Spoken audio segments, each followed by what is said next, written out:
ሳልኖር ሚውተን አንሳው። እሺ አጥር አድርገን እንድንግባባ ጥቅስ ነው። እሱ አምላክ ለሙሴ ነው እንደዚያ ብሎ ያናገረው አይደለ? እንደ አንተ ያለ ነብይ ያስነሳላችኋለሁ ብሎ የተናገረው። በጣም ጥሩ። አንተ ኢያሱ ነው ብለህ ነው የምታምነው? ኢያሱ ነው።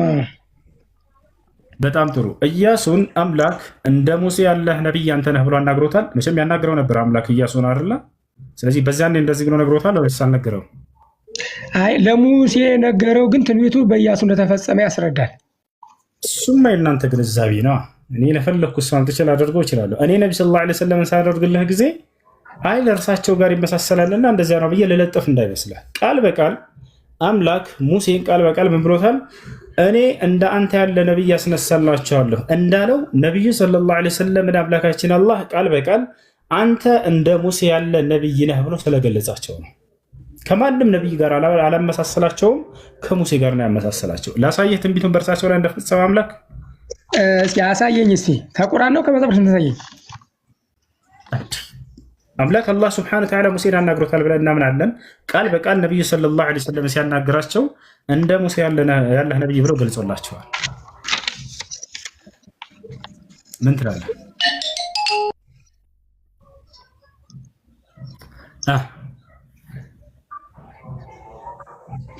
ላሳየህ ወይ? አዎ አሳየኝ። እስኪ አሳየኝ። አዎ ና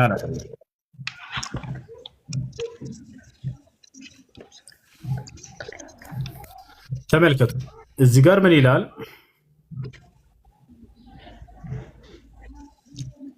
ሱረቱል ሙዘሚል ላይ ቀጥታ ነቢዩ ሰለላሁ ዐለይሂ ወሰለምን እንደ ሙሴ ያለ ነብይ ብሎ ይገልጻቸዋል። የሚገርማችሁ እንደ ሙሴ ያለ ነብይ የሚል ሲገልጻቸው ተመልከቱ። ሱረት አልሙዘሚል ያውና እስካ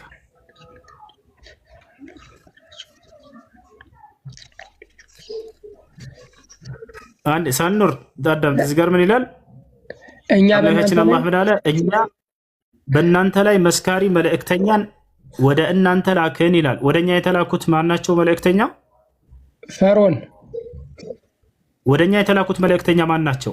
ወደ ፈርዖን መልእክተኛ ነው የሚል እዚህ ጋር ምን የለም። ቃዳምተ እኛ ወደ እናንተ ላይ በእናንተ ላይ መስካሪ መልእክተኛን ወደ እናንተ ላክን ይላል። ወደኛ የተላኩት መልእክተኛ ማን ናቸው? እዚህ ላይ አልተጻፈም እንደሚታየው። ወይኔ በፈጣሪ ለኛ የተላኩት መልእክተኛ ነብይ ማን ናቸው?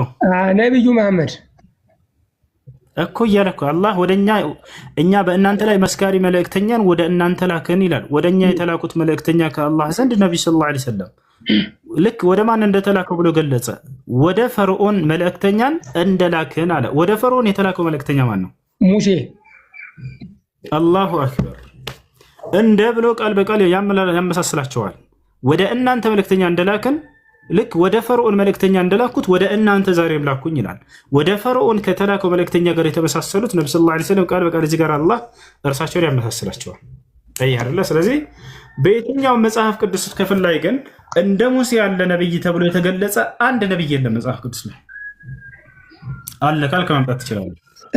እንትንስ እኔ የምልህ ነብይነት በማን አረግ? እሳቸው እኮ የነብይነት ማድረግ የማን ዘር ናቸው ብለህ ነው የምታምን አንተ? ይሄ ሰው ናቸው ወይስ በዘር ነው? እንደ ነብይነት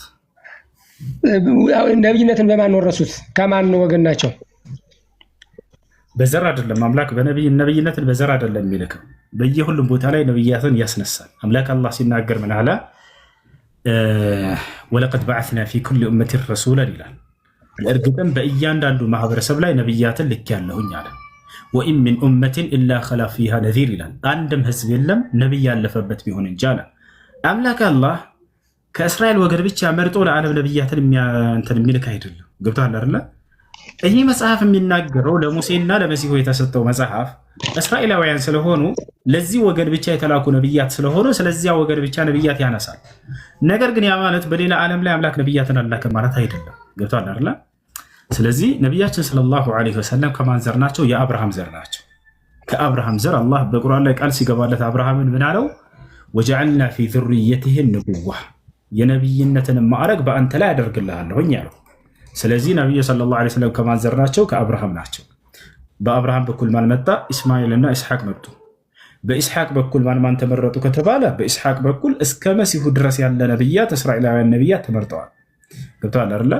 ልክ እንዲሁ ደግሞ ከእስማኤል በኩል ነብዩ ሰለላሁ ዐለይሂ ወሰለም አላህ ሱብሓነሁ ወተዓላ ባስነሳቸው ማለት ነው። ስለዚህ ነብዩ ሰለላሁ ዐለይሂ ወሰለም ከማን ወገን ናቸው ላልከው ጥያቄ ከአብርሃም ወገን ናቸው። እሳቸው ይህንን ማድረግ ያገኙት በእስማኤል በኩል ነው ወይስ በአብርሃም በኩል? አላህ ቃል በቃል በቁርአን ላይ ሲገልጽላቸው አዎ አብርሃም እስማኤልን ወለደ፣ በእስማኤል ወንድማማች ናቸው እና ቃል በቃላቸው ምን ይላሉ? አላህ አብርሃምን መረጠ፣ ከአብርሃምም እስማኤልን መረጠ፣ ከእስማኤልም እኔን መረጠኝ እያሉ ይናገራሉ። አላህም ቃል በቃል በቁርአን ላይ የነብዩ ሰለላሁ ዐለይሂ ወሰለም አባት እንደሆነ አብርሃም ይመሰክርላቸዋል። ሚለተ አቢኩም ኢብራሂም ይላል። የእስልምና ሃይማኖት የአባታችሁ የአብርሃም መንገድ የእርሱ ሃይማኖት ነው እያለ ይገልጸዋል። አሁን ያልከው ታሪክ መጽሐፍ ቅዱስ ላይ ያለ ዘፍጥረት 16:15 ላይ ይናገራል። እስማኤል ለአብርሃም የበኩር ልጅ ነበረ ይልና የአብርሃምን ልጅ ዘፍጥረት 16:15 ላይ ስለ እስማኤል ይናገራል። አብርሃም ለአጋር ወለደችለት የልጁንም ስም እስማኤል ብላ ጠራችው ይልና ዘፍጥረት 16 ላይ የልጁ የእስማኤልም የቅልፊቱ ስጋ ግን ቃል ኪዳን የተገባለት ለማንኛው ነው ብለን አንተ የምታምን? ሁለቶችም ምርቃን ወስደዋል። ቃል ኪዳን የተጋባለት ቃል ኪዳን ማለት የምን ቃል ኪዳን? ቃል ኪዳኔን ካንተ ጋር አጋባል። ለምሳሌ እስማኤልን ትበዛለህ ተብሏል። ያንኛው አልጠየቁም። ሳልኖር ቃል ኪዳኑ የተስፋውን ቃል ኪዳን ነው። የተስፋውን ቃል ኪዳን የምን ተስፋ? የማዳን ተስፋ ይሰማል? ይሰማል። የማዳን ተስፋ የምን ተስፋ? የማዳን ተስፋ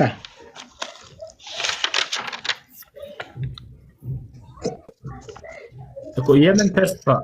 ቃል ኪዳኑ የምን ቃል ኪዳን እንደሆነ ታውቃለህ? መጽሐፍ ቅዱስ ላይ እግዚአብሔር ከአብርሃም ጋር የገባው ቃል ኪዳን የማዳን ተስፋ ብዬ ነው እኔ የማስበው። የማዳን ተስፋ ነው መሲህ አይደል? እንደሱ አይደል? አምላክ ከአብርሃም ጋር የገባው ቃል ኪዳን ባጭሩ ምንድን ነው? የግርዘት ቃል ኪዳን ነው። ይህን ደግሞ እየፈጸመን ያለ ነው እንደ ግዴታ ተብሎ የእኛ ትውልዶች ነው። ጳውሎስ መጣና ግን ይህን ብትገረዙ አትገረዙ ምንም ይህን አይጠቅማቸውም እያለ ግርዘትን አናናቅ። እንዳው ግርዘትን በማናናቁም ተቀጥቷል ሁሉ መጽሐፍ ቅዱስ ላይ። ክርስትና የአብርሃምን መንገድ ለቃለች፣ ያንን ቃል ኪዳን ለቃለች። ስለዚህ ግርዘትን በማናናቁ መንገድ የተቀጣ ማን ነው? ጳውሎስ። ይህንን አሳይሃለሁኝ። እሱን ወደቱን ሄዳለሁ። ቆይ የአብርሃምን ቃል ኪዳን እንጨርሰው። አምላክ በአብርሃም በኩል ነው ቃል ኪዳን የገባው ግን እያሉ ብዙ ጊዜ ይቀውጧቸዋል። ምንድን ነው ያ ቃል ኪዳን ብሏቸው? ግርዛት እንጂ ሌላ ነገር አይደለም። እነሱ ግን ለምን ፈልገውት እንደሆነ ታውቃላችሁ? ቃል ኪዳን ሲሉ የነብይነትን ቃል ኪዳን የያዘው በአብርሃም በኩል በእንትና በኩል ነው በኢስሐቅ በኩል እንጂ በእስማኤል አይደለም ሊሏቸው ነው። ማስረጃም ጡ በሏቸው ለነብይነት ቃል ኪዳን እንደሆነ ሳልኖር የነብይነት ቃል ኪዳን ነው ብለህ ከሚያምኑት ነህ አንተ እንደ ክርስቲያኖች።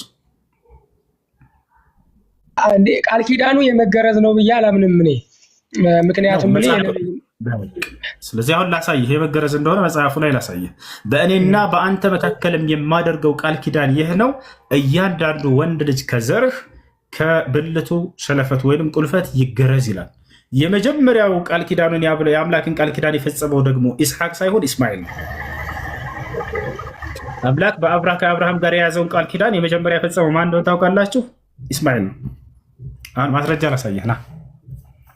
አንደኛ ቃል ኪዳኑ ግርዘት እንጂ ሌላ ነገር አይደለም። ሁለተኛ እንደው ያን እንኳ ብንሄድ ከኢስሐቅ በፊት ማን የፈጸመው? እስማኤል ነው የፈጸመው።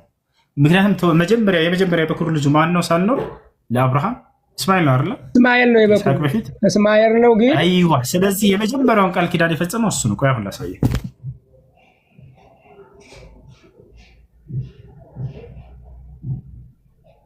አሁን ማስረጃ ላሳይህ። አምላክ ከአብርሃም ጋር የያዘው ቃል ኪዳን ይህ ነው። ያውና ተመልከት፣ እዚህ ጋር መይዳ አውጣው ወደ ስክሪን ከበር አድርገው ጀመረ። ኦሪት ዘፍጥረት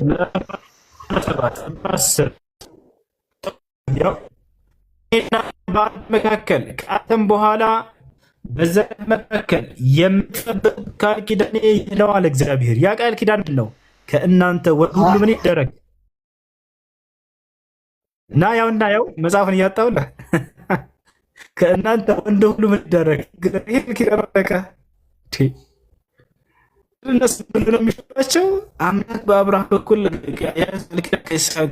ያን ቃል ኪዳን የነብይነትን ቃል ኪዳን ተመልከቱ። ጉድ የገረዛት ቃል ኪዳን ነው፣ ሌላ ነገር አይደለም። የመጀመሪያ የተገረዘው ኢስማኤል ነው የአምላክን ቃል ኪዳን መጀመሪያ የጠበቀው።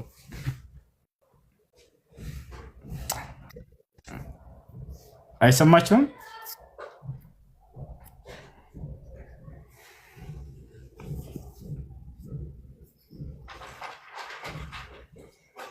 ይሰማችኋል ልጆች?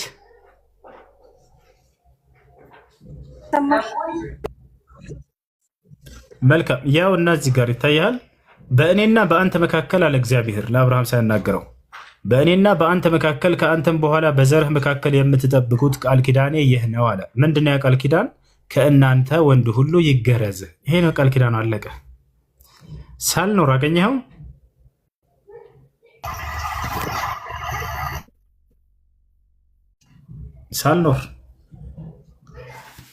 ሳልኖር አለ ቶማስ አለ አሎ አውጣ እስኪ አውጣው። ያሁኑን ጥቅስ እናንበብ። ያው አነበብከው? ያው ኦሪት ዘፍጥረት ምዕራፍ 17 ቁጥር 10 አምላክ ከአብርሃም እና ከልጁ የያዘው ቃል ኪዳን ያው ግርዘት እንጂ ሌላ አይደለም። በእኔና በእናንተ መካከል ከአንተም በኋላ በዘርህ መካከል የምትጠብቁት ቃል ኪዳን ይህ ነው፣ ከእናንተ ወንድ ሁሉ ይገረዝ።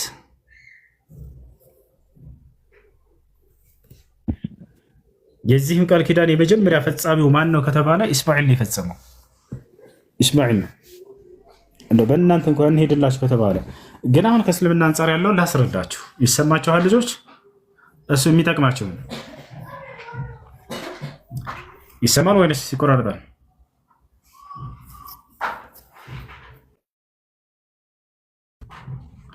አትስማዕን ከላሚ?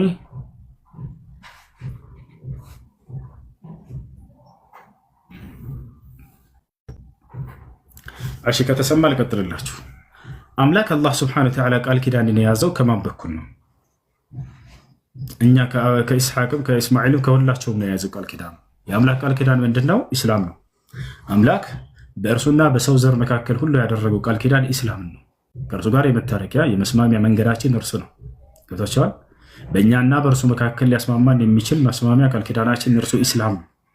ይህን ቃል ኪዳን ደግሞ በማን በኩል ፈጽሟል ከተባለ አምላክ አላህ ስብሐነሁ ወተዓላ በኢስማኤልም በኢስሐቅም በኩል ፈጽሟል። ሁለቱም የተባረኩ ልጆቹ ናቸው። ወባረክና ዐለይሂ ወዐላ ኢስሐቅ ይላል። በአብርሃምም ላይ ባረኩኝ እንዲሁም በልጁም ላይ በኢስሐቅም ላይ ባርክ ያለሁ ይላል። እስማኤልም የተባረከ ነው፣ ኢስሐቅም የተባረከ ነው፣ አብርሃም የተባረከ ነው። ገብታችኋል አይደል? ይህ ነው አምላክ አላህ ሰምቶታል። እንዳውም ከኢስሐቅ ይልቅ እስማኤልን በጣም እንደሚወድ መጽሐፍ ቅዱስ ያሳያል። በጣም የሚገርማቸው በደንብ አስተውሉ። አብርሃም እግዚአብሔር ስለ ልጁ ስለ ኢስሐቅ ወደፊት ስለሚወልደው ልጅ ይነግረዋል። ልጅህን ምናምን እያለ ሲነግረው ምንም አልመለሰም ነበር፣ ጸጥ ነው ያለው። መጨረሻ ላይ ግን ይህንን ማመስገን ሲገባው ስለ ኢስሐቅ የተሰጠውን ምንድን ነው ያለው? ግን ወዲያው ምን አለ?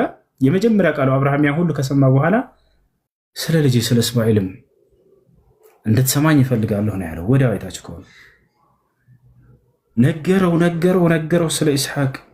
ጸጥ ብሎ አዳመጠና ሲጨርስ ይህንን ስለሰጠኝ ምናምን ብሎ ሊያመሰግን አይደለም፣ ስለ ልጅ ስለ እስማኤልስ ብሎ ነው ወዲያ አይጠይቅም። በአጠቃላይ ሁለቱም የተባረኩ ናቸው። እኛ ኢስሐቅ በጣም ነው የምንወደው፣ እስማኤልን በጣም ነው የምንወደው። ሁለቱም ያላቸው ደረጃ ከኛ ዘንድ እኩል ነው። ሁለቱም የተከበሩ ነብያት ናቸው። ገብታችኋል? እና ሁለቱም የተባረኩ ናቸው። ሁለቱም የተመረጡ ናቸው። እንደውም በደረጃ ማን ይበልጣል ከተባለ በደረጃ ማን ይበልጥ ይመስላችኋል? ከነብይና ከረሱል ማን ይበልጣል? ከነብይና ከረሱል ማን ይበልጣል? ማን ነው የሚመልስ? ሀሊል ነቢይ አፍضል እም ረሱል? መልእክተኛ ነው በላጭ ነቢይ ራስ መልእክተኛ ነው አይደል? ረሱል ይበልጣል አይደል? አያቸው አይደል? ማን ይበልጣል? ረሱል ይበልጣል። አሁን ወደ ቁርአን እንመለስና ኢስሐቅ እና ኢስማኤል ደረጃቸው ከየትኛው ነው የሚለው እንመልከት።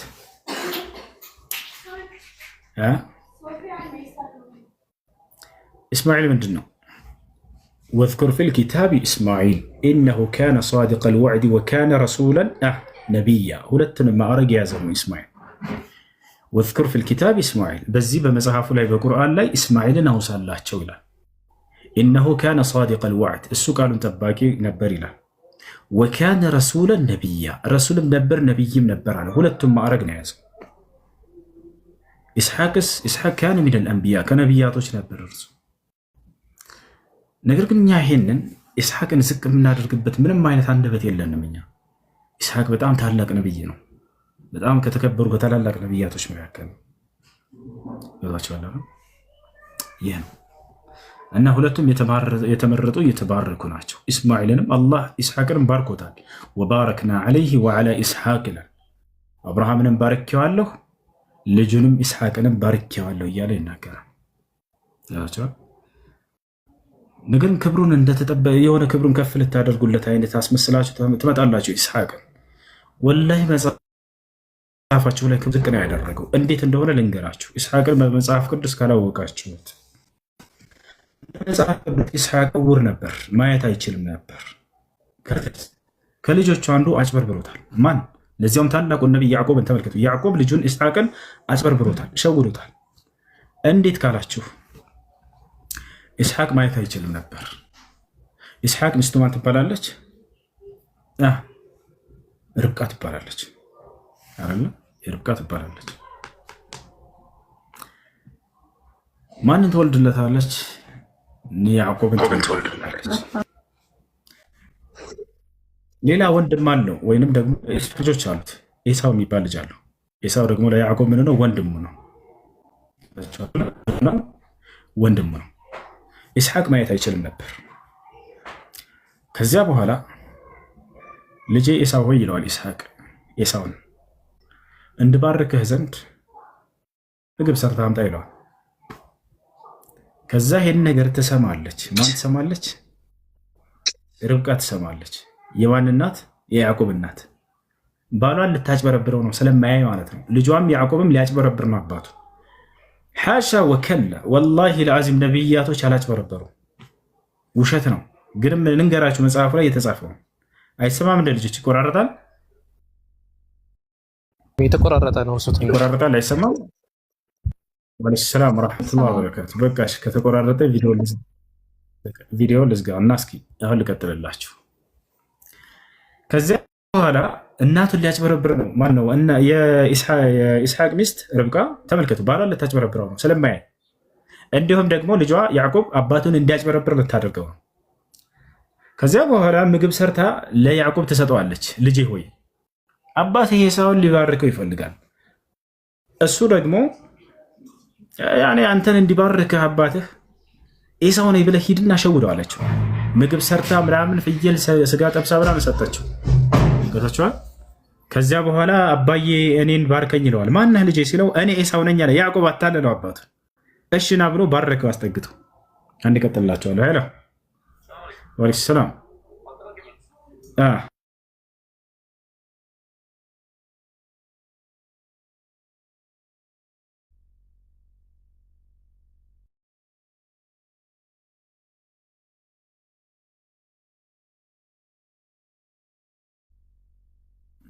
እሺ እና ምን ያደረገው መሰላችሁ? አጭበረብረው ሄደና እኔ ባርከኝ ይለዋል። እሺ ማነህ ብለህ ስጠይቀው እኔ ኤሳው ነኝ ይለዋል። ወዛችኋል። እኔ ኤሳው ነኝ ይለዋል። ማን? ያዕቆብ ማለት ነው። ናሽ ልጅ አለና ያዕቆብ ባረከው። ከዛ በረከቱን ወሰደበት አሉ። ተመልከቱ። እኔ በጣም የገረመኝ ነብይን ሲያጭበረብር አይደለም። እዚህ ቦታ ላይ ገብታችኋል። አሁንም ይቆራረጣል። ሲያስጠላዋል ይቆራረጣል። አሁን አይቆራረጠን። ቀጥል። ያዕቆብ ኢስሐቅን አጭበረብረው ይለናል። ታዲያ ይህ መጽሐፍ ነው የነቢያቶችን ክብር የጠበቀው? ስለየትኛው ክብሩ ልትከላከሉ ነው? በቁርአን ላይ መጣችሁ ኢስሐቅ እስማኤልን ይበልጣል የምትሉት መጀመሪያ መጽሐፋችሁ መቼ ያከበረው ነው? ተጭበርብሯል እያረከው ነው። ጭራሽ ያዕቆብን አጭበርባሪ ነው እያረከው ነው። እኔ ኢስሐቅ ኤሳው ነኝ ብሎ እንትን ማለት ማጭበርበር። ይሄ ሳይሆን እኔ የደነቀኝ በጣም የአምላክ በረከት በመጭበርበር ይገኛል። እንደ ክርስትና አስተምህሮ አያችሁ አይደለ? የማንም በረከት ነው አጭበርበር ወሰደ። የአምላክን በረከት እኮ ነው አጭበርበር። ከዚያ በኋላ በረከቱ በመጭበርበር የሚገኘው እኛ እንደዚህ ብለን አናምንም። ይህ አምላክን ራሱ አላከበረም። አላህም ይህን ሲያርም በቁርአን ላይ ምን አለ? ወባረክና ዐለይሂ ወዐላ ኢስሐቅ አለ። እኔ ነኝ አብርሃምንም ኢስሐቅንም የባረኳቸው ራሴ ነኝ አለ። እሺ ያዕቆብንስ የባረከው ማን ነው? እንዴት ተባረከ? አላህ ምን አለ? ወዝኩር ኢብራሂመ ወኢስሐቀ ወያዕቁብ ኡሊል አይዲ ወልአብሳር ኢና አኽለስናሁም ቢኻሊሰቲን ዚክረ ዳር ወኢነሁም ዒንደና ለሚነል ሙስጠፈይን አልአኽያር አለ። ሙሐመድ ሆይ በዚህ በመጽሐፍ በቁርአን ላይ አብርሃምን ኢስሐቅን ያዕቆብን አውሳላቸው ካለ በኋላ ወኢነሁም ዒንደና ለሚነል ሙስጠፈይን እነዚህ ሁላቸውም ከእኔ ዘንድ በእኔ የተመረጡ ናቸው አለ። የባረካቸውና የመረጣቸው ራሱ አምላክ አላህ ሱብሓነሁ ወተዓላ እንጂ በመጭበርበር የተገኘ በረከት አይደለም። የያዕቆብ በረከት ኢስሐቅም የተጭበረበረ አይደለም በፍጹም። ታችኋል አይደል? ይሄን ይመስላል። ከኔ ጋር ኔትወርክ ዘካኝ ይወሰኛል። አቡከር መጥቷል። ከእሱ ጋር ትቀጥላለህ። ክርስቲያን ልጆች ካላችሁ አቡከር ቀጥላቸው።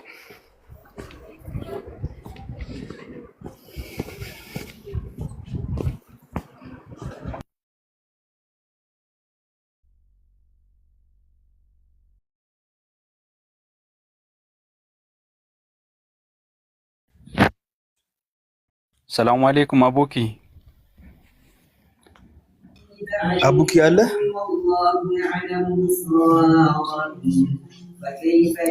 ገስት እንዳስተካክለው ነው ማለት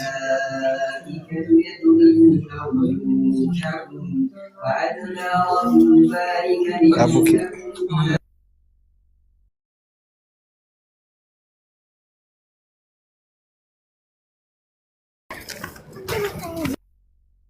እሺ አቡከር ከሌለ ረመዳን አለ። ረመዳን ይቀጥልላችሁ አሎ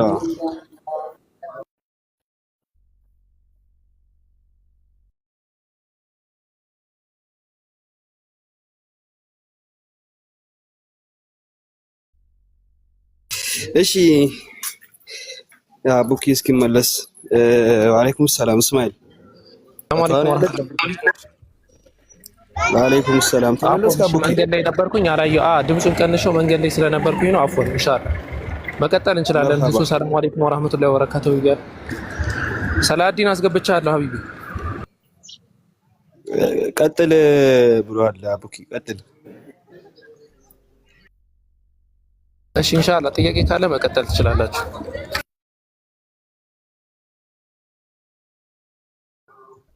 እሺ እስማኤል መቀጠል ትችላለህ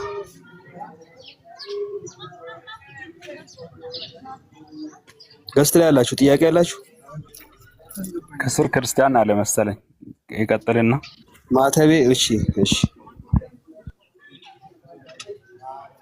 ማተቤ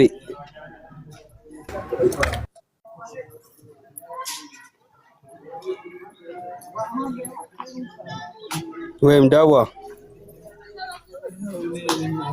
ሰላም አለይኩም ወራህመቱላህ ወአለይኩም ሰላም ወራህመቱላሂ ወበረካቱ እንደናችሁ ሰማን ሙባረክ ይላል ሰማለ አለይና አለይኩም ጥያቄ ያላችሁ ሰዎች አላችሁ ብዙ የለም መስለኝ አይደል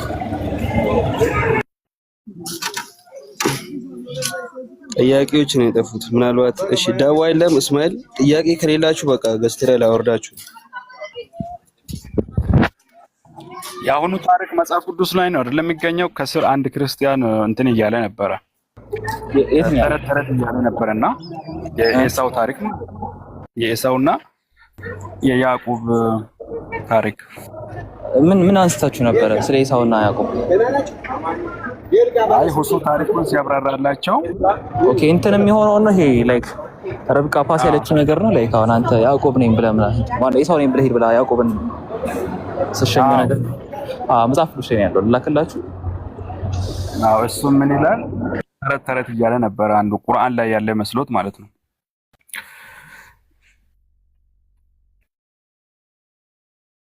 ሸይ ፈርዱህ ኢለላሂ ወረሱል በሆነ ሃይማኖታዊ ጉዳይ ላይ ብትጨቃጨቁ ባትግባቡ ወደ አላህና ወደ መልእክተኛው መልሱት። ያ ማለት ወደ ቁርአንና ወደ ሐዲስ መልሱት ማለት ነው። ይህ ነው። ስለዚህ ሐናቢላዎች ለብቻ ልክ እንደው ደግሞ ሻፊዒዎች ለብቻ። ሻፊዒዎች ምን አሉ? የእንስሳትም ሆነ የሰው ሽንቱ ይነጅሳል አሉ። ምን አሉ? የእንስሳትም ይሁን የሰው ሽንቱ ይነጅሳል። የእንስሳት ስጋው የሚበላም ሆነ የማይበላ ሁሉም ይነጅሳል አሉ። አያቸው አይደል? ምን አሉ? የእንስሳት ስጋው የሚበላም ሆነ የማይበላ ሽንቱ ይነጅሳል አሉ። ኮሜንት ላይ ክፉ ነገር ለሚጽፉ ሰዎች አንድ ሙስሊም መልስ እንዳይሰጥ እንዳላያችሁ ሆናችሁ እለፏቸው።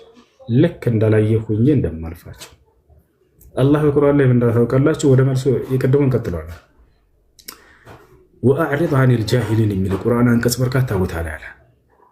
ከመሃይማኖች እለፏቸው፣ ዝም በላችሁ አለ። ዑመር ብን አልኸጣብ ምን አለ? አሚቱል ባጢለ ቢሱኩት ያን ሐሰትና የሐሰት ባለቤቶችን ዝም በማለት ግደሏቸው አለ።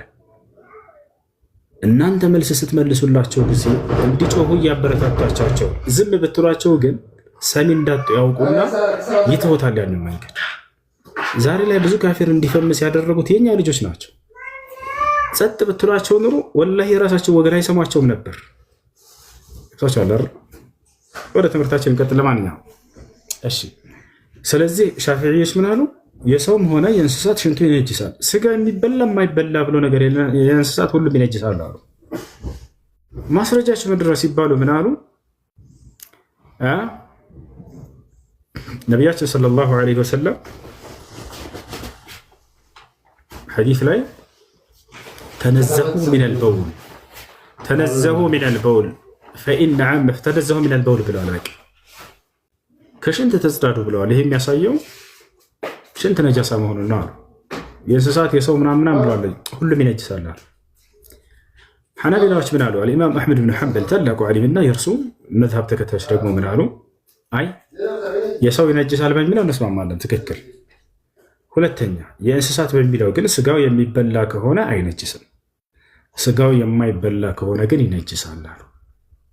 ማስረጃቸው ምንድነው ሲባሉ ነቢያችን ሰለላሁ ዐለይሂ ወሰለም ምን አሉ? ሰሉ ፊ መራቢጥ አልገነም በፍየል ጋጥ ውስጥ መስገድ ትችላላችሁ አሉ ነቢ ሰለላሁ ዐለይሂ ወሰለም። ፍየል ከምንድን ነች? ስጋዋ ከሚበሉ እንስሳቶች ነች። በዚያ ውስጥ ቢሰገድ ችግር እንደሌለው መግለጻቸው የፍየል እንደማይነጅስ ያሳያል። ከዚህ ይዘው ምናሉ? ስጋ የሚበላ እንስሳት ሁሉ አይነጅስም። ለተቻለ ይህ ነው። ነገር ግን እነሱ የጠየቁትን ጥያቄ እንዴት ነው መመለስ የሚችሉት? አንድ የሜት አድርገው እነሱ ያሉት ምንድን ነው? ከሽንት ተጽዳዱ ብለዋልና፣ ስለዚህ ከሽንት ተጽዳዱ ያሉት መነጀሱን ያሳያል። ስለዚህ የእንስሳትን ቢሆን ይነጅሳል ያሉበት አካሄድ ስህተት ነው። ለምን ከተባለ ነቢዩ ሰለላሁ ዐለይሂ ወሰለም ሐዲሱን በዛው ቀጥለው ሲናገሩ ምን አሉ? ተነዘሁ ሚነል በውል ብለው ዝም ብለው አላሉ። ቀጥለው ምን አሉ? ፈኢነ ዓመተ ዐዛብ አልቀብር ሚነል በውል ከሽንት በአግባቡ ተጽዳዱ እስቲንጃ አድርጉ ካሉ በኋላ አብዛኛው የቀብር ቅጣት ከሽንት በአግባቡ ባለመጽዳዳት ምክንያት ነው እና አሉ። ታዲያ ስለምን እያወሩ ይመስላችኋል?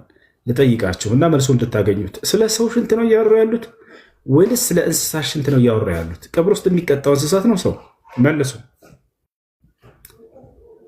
ቀብር ውስጥ የሚቀጣው ሰው ነው እንስሳት? ልጆች ሰው አይደለም። ስለዚህ ነቢ ሰለላሁ ዐለይሂ ወሰለም ከሽንት በአግባቡ ተጽዳዱ ካሉ በኋላ ምን አሉ? ፈኢነ ዓመተ ዐዛብ አልቀብር ሚነል በውል አብዛኛው የቀብር ቅጣት ከሽንት በአግባቡ ባለመጽዳዳት ነውና አሉ። ስለ ሰው ሽንት ነው የተናገረ ያሉት። በሌላ ሐዲስ ላይ ነቢ ሰለላሁ ዐለይሂ ወሰለም ስለ ሽንት ነጃሳነት የተናገሩት ስለ ሰው ሽንት እንጂ ስለ እንስሳቶች ሲናገሩ በጥቅሉ እንዳልሆነ የተናገሩበት የሚገልጽላችሁ ምንድን ነው? ቃለ ነቢ ሰለላሁ ዐለይሂ ወሰለም መረ ነቢ ሰለላሁ ዐለይሂ ወሰለም ዐላ ቀብረይን በሁለት ቀብር ስር አለፉ ነቢ ሰለላሁ ዐለይሂ ወሰለም ወይም በቀብር ስር አለፉ። ከዚያ ምን አሉ ነቢያችን ሰለላሁ ዐለይሂ ወሰለም? ኢነሁማ ለዩዐዘባን ወማ ዩዐዘባን ፊ ከቢር አሐዱሁማ ካነ ላ የስተቲሩ ሚን በውሊህ ወልአኸሩ ካነ የምሺ ቢነሚማ። እነዚህ የሁለት ቀብር ሰዎች አሁን እየተቀጡ ነው። አንደኛ የሚቀጣው ምንድን ነው? ከሽንት በአግባቡ ባለመጽዳዳት ምክንያት ነው አሉ። ሌላኛው ደግሞ ነገርን ስለሚያዋስድ ስለነበር ነው አሉ። ስለዚህ ሽንት ሲሉ ነቢ ሰለላሁ ዐለይሂ ወሰለም ሻፊዒዎች ያነሱት ማስረጃ ውድቅ እንደሆነ ከዚህ ትረዳላችሁ። እርሱ ምንድን ነው? ስለ ሰው ሽንት እንጂ ስለ እንስሳ ሽንት እያወሩ አይደለም። ይወቻል። ስለዚህ ያ ነው የሚያሳየን። እሺ ሌላው የግመል ሽንት መጠጣቱ ይህን ስል ጊዜ ጓንዳ ትሉ ላብራራላችሁ። መረጋጋት ክርስቲያኖች ሰባኪዎቻቸው ማለት ነው። ሌላው ከታች ያለውን የዋህን ክርስቲያን ማለት አይደለም። እሺ ፎዚም የምትለውን ልጅ አስገባት። አንድ ሰው አውርዱና የግመል ሽንት በእስልምና ይጠጣል ሲሉ ሰምታችኋቸው ታውቋቸዋላችሁ? የሚያውቅ ካለ አሁን ይበል። የግመል ሽንት በእስልምና መጠጣት ይቻላል ይሏቸዋል። ሰምታችኋል? ይህን ስለ ስነ መለኮት ምናምን እንዲህ መወያየት ሲያቅታቸው ጊዜ ትርኪ ምርኪ ነገር ከታች ሄዱ ሽንት መጠጣት ይቻላል በእስልምና ብለው እስልምናን እንደሰት አድርገው ለመግለጽ ይፈልጋሉ። ተጠጣ ይህ እስልምናን በትክክለኛነትና ሐሰተኝነት የሚገልጽ አይደለም። ወደ መልሱ እመጣበታለሁ። አንደኛው መልስ ምንድነው? በእስልምና የግመል ሽንት መጠጣት አይቻልም፣ ሐራም ነው፣ ክልክል ነው። ሁለተኛው ምንድነው? ታዲያ ነብዩ ሰለላሁ ዐለይሂ ወሰለም ጠጡ ያሏቸው ሰዎች አሉ ወደሚለው እንመጣለን።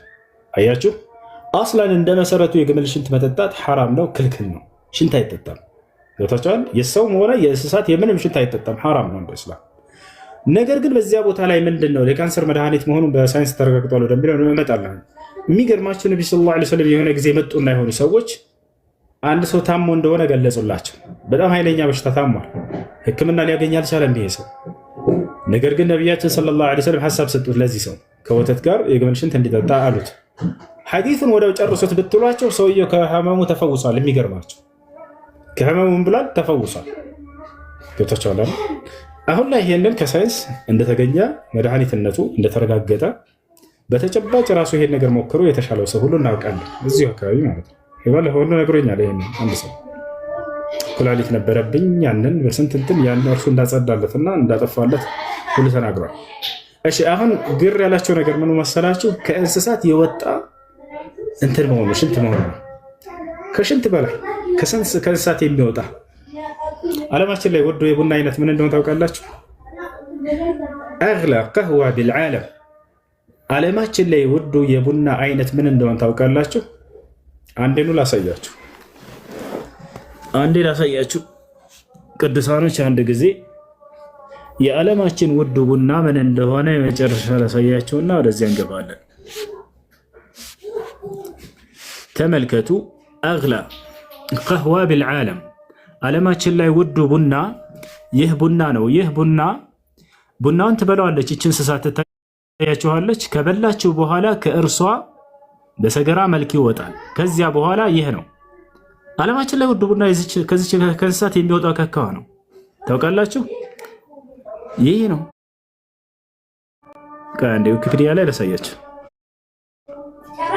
ከበላችሁ በኋላ ከእርሷ እንደ ከመስሎ የሚወጣው በጣም ውዱ ቡና ይሄ ነው ዓለማችን ላይ። አሁን ለማንኛውም እዚህ ጋር ላሳያችሁ። ያውና ዓለማችን ላይ ውድ ቡና ቱዓዱ ዊኪፒዲያ ላይ ነው የተቀመጠው። ምን ይላል? ብላክ አይፎሪ ይላል። ብላክ አይፎሪ ይላል በአረብኛ ወይም ብላክ አይፎሪ ኮፊ ይላል። አግላ ቢልዓለም ሓልየን አሁን በአሁኑ ጊዜ በጣም ውዱ የቡና አይነት ይሄ ነው ይላል። ሐይቱ የተጃወዝ ሰዕር ኪሎ ግራም ልዋሒድ 1 ኪሎ ግራም ዋጋው ከ2000 የአሜሪካ ዶላር ይበልጣል። አላሁ አክበር። በኢትዮጵያ ስሉላቸው 1 ኪሎ ግራም ከዚህ ከእንስሳት በልታው የሚወጣው ቡና 2000 ዶላር። ይህ ነው። ለማንኛውም የዚህ የቡናነት ሰበብ ارتفاع السعر የዋጋው ውድነቱ ምክንያት ምንድነው? ይላል ታች ጋር يعود السعر المرتفع الى صعوبة انتاجها من ይላል حيث تهضم الحبوب طبيعيا بواسطة الحيوانات أو الفيلة مما يمنحها نهكة فريدة وخالية من المرارة ويتم جمعها وتنظيفها بعناية فائقة። እንግዲህ እነዚህ እንስሳቶች ናቸው። እነዚህ እንስሳት ትበላዋለች። ከዚያ በኋላ እርሷ ከዛቸውን ከእንትን ካለ በኋላ በሰገራ መልክ ይወጣል። ከዚያ በኋላ ነው ይሄን ነገር የሚጠቀሙበት። ከዚያ በኋላ ያጸዱታል፣ ምን ይላል ይጠቀሙበት። አንድ አጠቃላይ ውድ እንደሆነ ያደረገው ይሄን እንስሳት በልቶት ከሱ በሰገራ መልክ በመውጣት ምክንያት ነው። እና ከአንድ እንስሳት ስለተገኘ እንደው ከዚህ ከግመሉ ሽንቱና ከዚህ ካካ ሆኖ ከሚወጣው የትኛው ነው በጣም አስጠሊታው? እንደው ከላይ ካየ ነው ማለት ነው። ይሄ ነው ያለምን ጥርጥር ያ ነው። እንደ አጠቃላይ ቡና መብላት ይቅርታ፣ ምንድን ነው የግመል ሽንት መጠጣት ምን እንደሆነ ሕክሙ ከኢስላም አንጻር ላሳያችሁ። ለመድኃኒትነት ካልሆነ በስተቀር በፍጹም ሐራም ነው፣ ክልክል ነው፣ አይቻልም።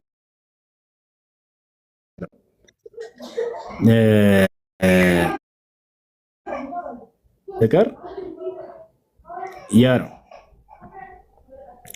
الشيخ ابن عثيمين رحمه الله تعالى እሺ እስከ ድረስ ፎዚ መቀጠል ትችያለሽ።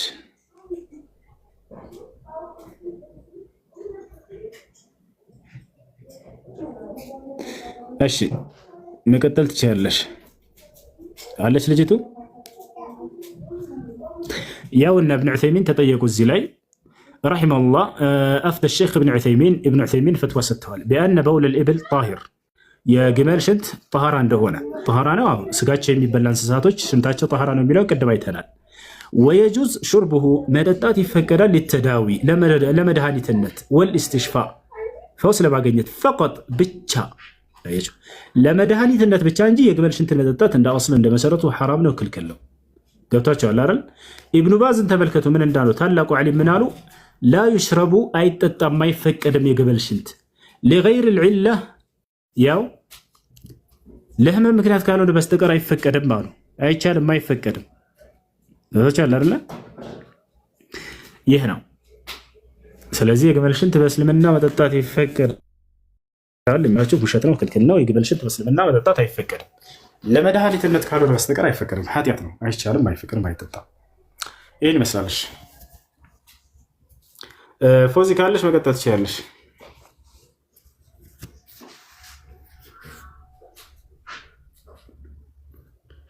ፎዚ ያለሽ?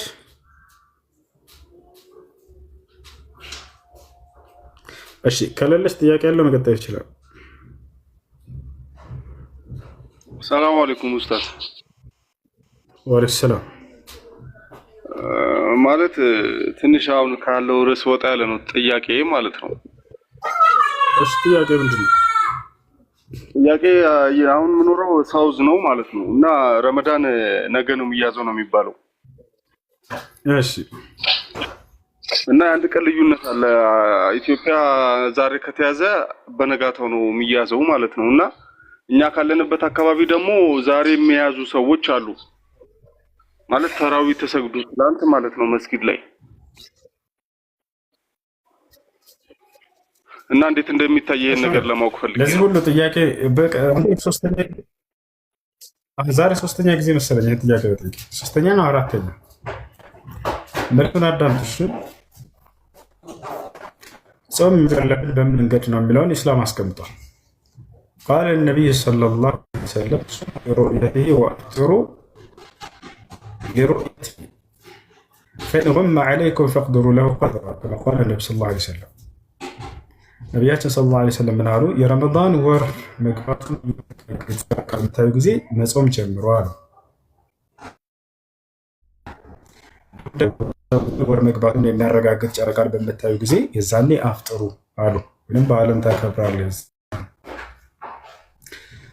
በዛች በምትኖሩባት ሀገር ላይ ጨረቃ የሻምጣሪያ ኑሯቸው ሙስሊሞች ይሁ ካረጋገጡ ከእነርሱ ጋር አብራችሁ ጾም ትይዛላችሁ።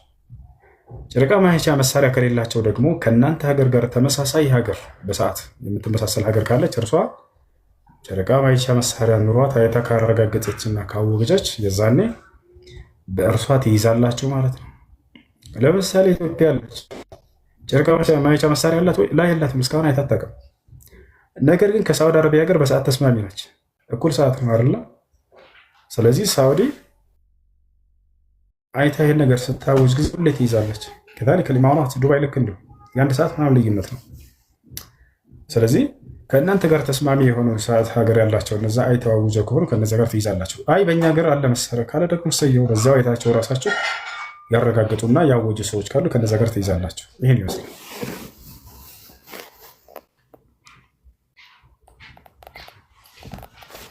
እሺ ልጆች ፎዚ ካለሽ ለመጨረሻ ላስተላልፍና እሺ ሰላም እንዴት ነህ? ቀጥልሽ አለ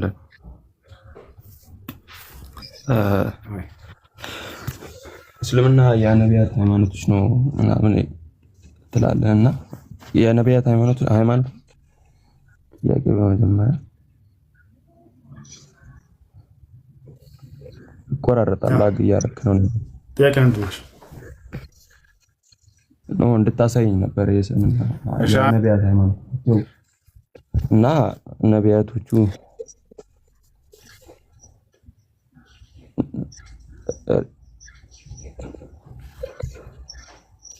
ይሰማል። ላግ እያደረክ ነው። ይሰማል?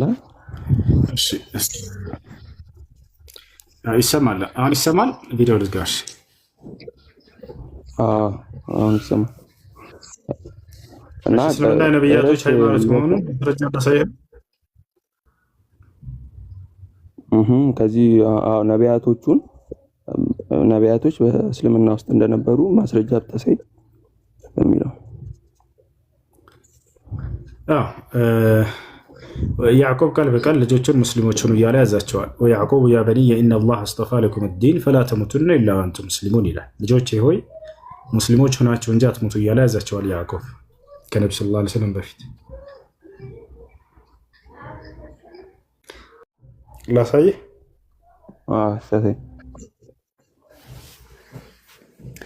ረመዳን አለ ማውጣት ይመቻል። የኔ ቪዲዮ ከከፈትኩ እንትን ይላል ኔትወርክ እንዳይቆራረጥ። ረመዳን አለ አለው ግን አላስኩትም። አሁን መስጊድ ገባሁ። ልክፈተው። ከተቆራረጠ እንትን ትሉኛላችሁ፣ ትነግሩኛላችሁ። አንዴ ላዘጋጀውና ቶሎ ከፍቼ እንዳሳየህ እንዳይቆራረጥ። እሺ ያውና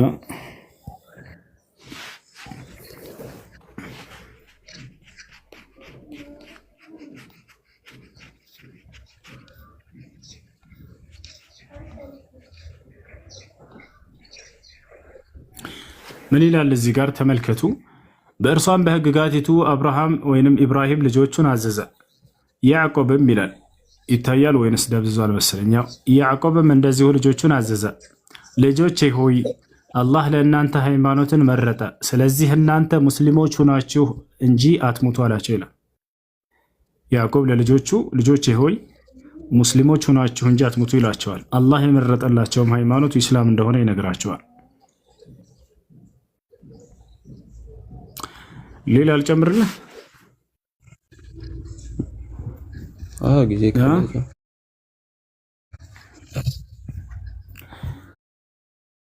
ይቻላል። ያውና አብርሃም ታላቁ አብርሃም ቃል በቃል ሙስሊም እንደነበር ተቀምጧል።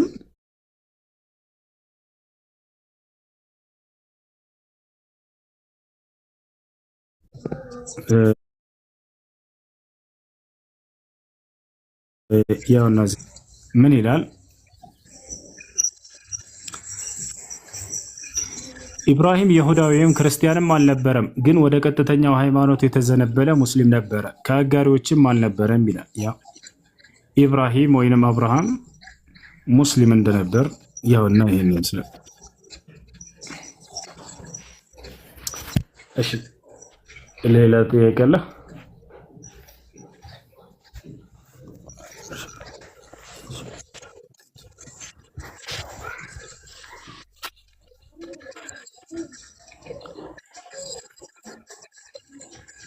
እሺ ፎዚ ያለሽ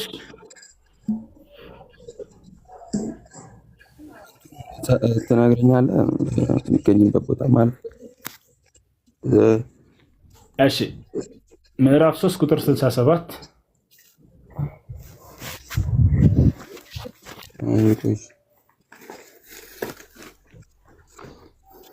ሌላው ምዕራፍ 2 ቁጥር 132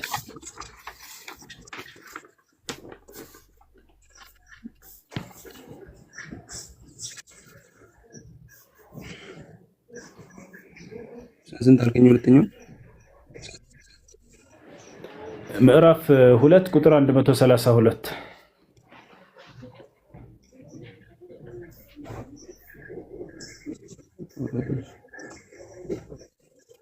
ምዕራፍ 5 ቁጥር 111 ላይ ምዕራፍ 5 ቁጥር 111 ላይ ደግሞ ሐዋርያቶች እኛ ሙስሊሞች ነን ይላሉ። ቃል በቃል እኛ ሙስሊሞች ነን ይላሉ።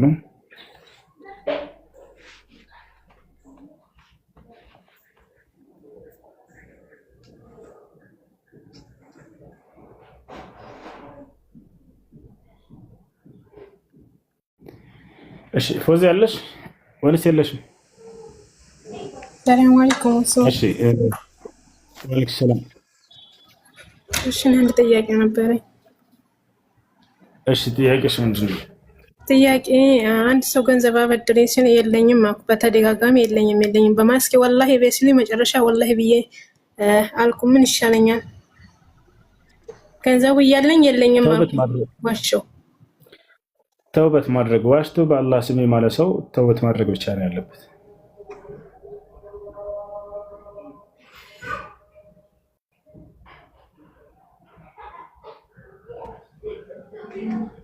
ተሳምቻለሁ። ተውበት ማድረግ ወደ አላህ Subhanahu Wa Ta'ala ዋሽቶ የማለት ሰው ተውበት ነው የሚያደርገው። ከፋራ የለበትም። ከፋራ ያለው ዋሽቶ በማለት ሰው ላይ ሰልቦ ወላሂ እንዲህ ላድርግ ብሎ ሳያደርግ ይቀር ወላሂ አላደርግም ብሎ መልሶ ያደረገ ይሄ ነው እንጂ ዋሽቶ የማለት ሰው ተውበት ነው ማድረግ። ሽክራን ጀዛኪላህ አላህ ምንዳሽን ይክፈልሽ እኮ ነው ያልሽኝ። ስታይን ሴት መስልሻለሁ እንዴ ጀዛከላህ ጀዛኪላህ።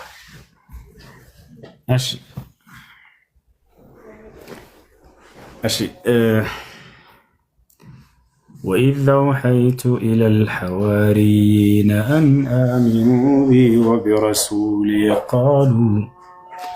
قالوا آمنا واشهد بأننا مسلمون.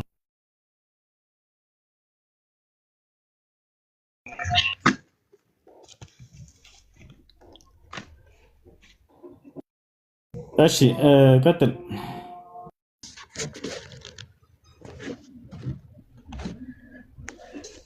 ሳልኖር ሰላም ነው። እንዴት ነህ? ጥያቄ አለ ወንድሜ? ሰላም ነው ፉጹ አለ አልሐምዱሊላህ። እሺ ትቀጥላለህ። ፎዚ መጡ ሰዎቹ? አዎ መታለች። ከታች ቁጥር እየጻፈች ነው። አስገባት። ዙዙ የምትለው ዙዙ ሳበኝ እያለች ነው። ዙዙ ሳባት እንዴ? እሺ ዙዙ ጻፊ ቁጥር ጻፊ እስኪ አንዴ ወይ የሆነ ነገር ጻፊ። እሺ ዙዙ አለሽ?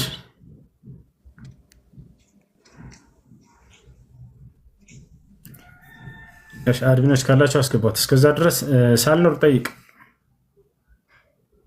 እሺ ፉሱ እንትን ዘ18 ምን አልከኝ? ዘዳግም 18 ማለት ነው። እሺ ለነብዩ ትንቢት የተነገረ ነው መጽሐፍ ቅዱስ ላይ ብለህ ስትናገር ሰምቼ ነበረ። ምን ያህል እርግጠኛ ነህ?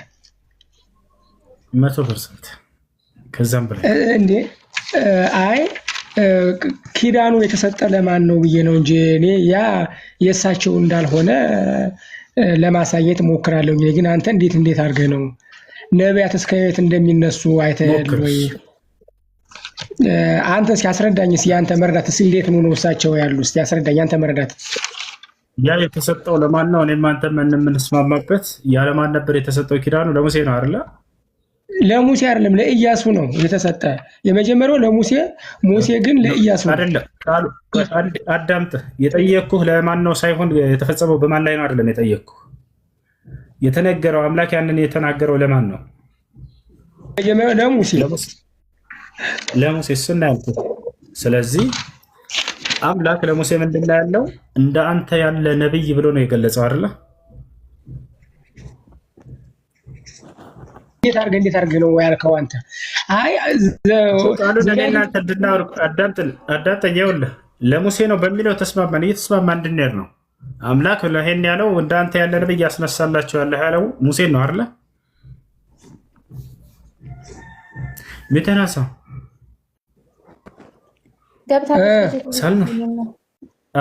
እንደሱ ከሆነ አንድ ሻሃዳ እናስይዛትና እንቀጥላለን። ዙዙ አንድ ሚወት ሽናሽ አሲዛትሽ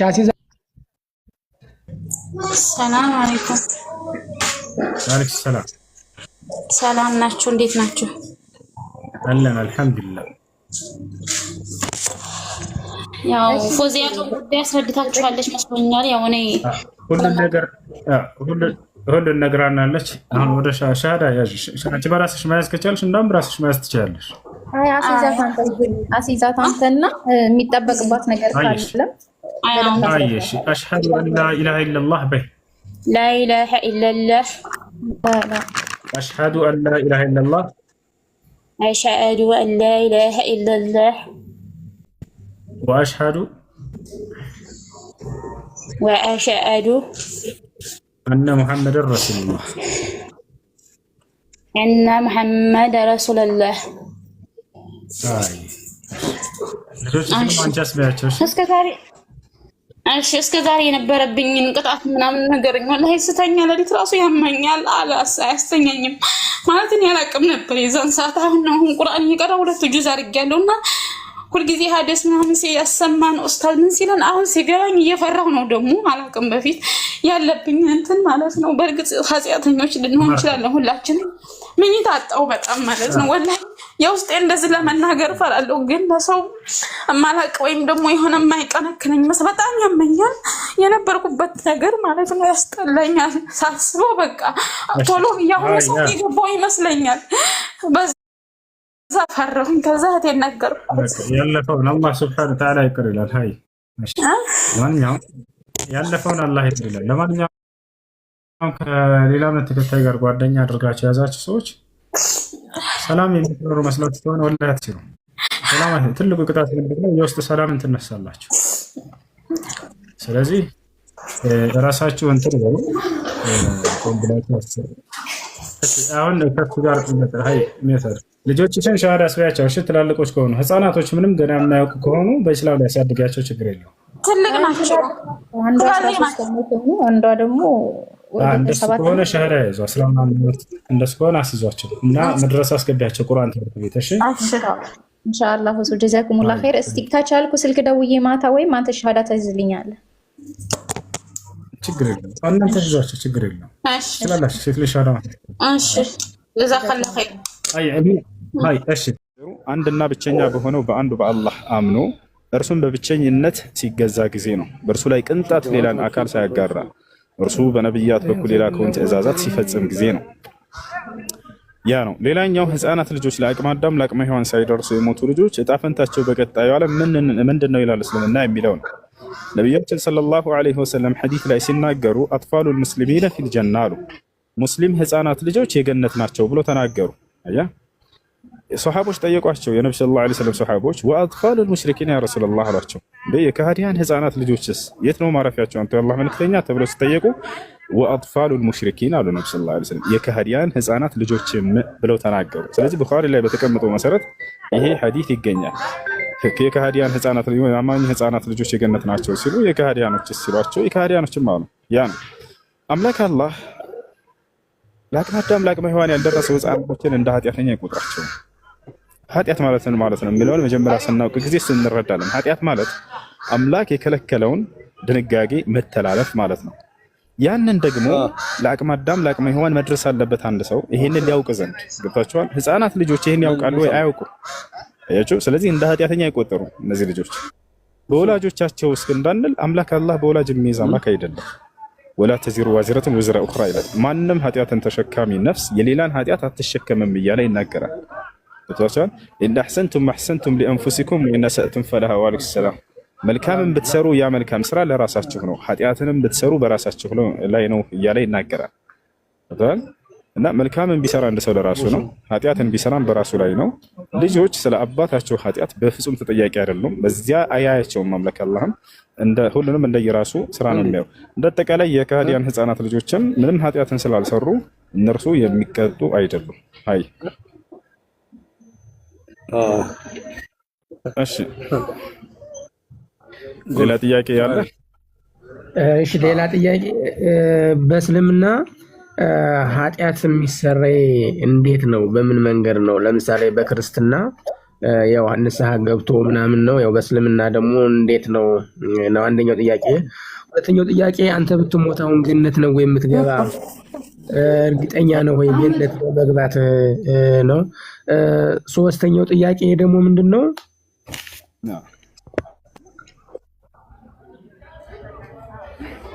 መልስልኝ ነው እጠይቃለሁ። መልካም እሺ። በእስልምና የኃጢአት ስርየት ሰው እንዴት ነው ሊያገኝ የሚችለው ነው? ቅድም እንዳነሳኸው በክርስትና እንዳልከውም በንስሐ እንዳልከው በእስልምናም የመጀመሪያው መንገድ እርሱ ነው፣ ንስሐ ነው።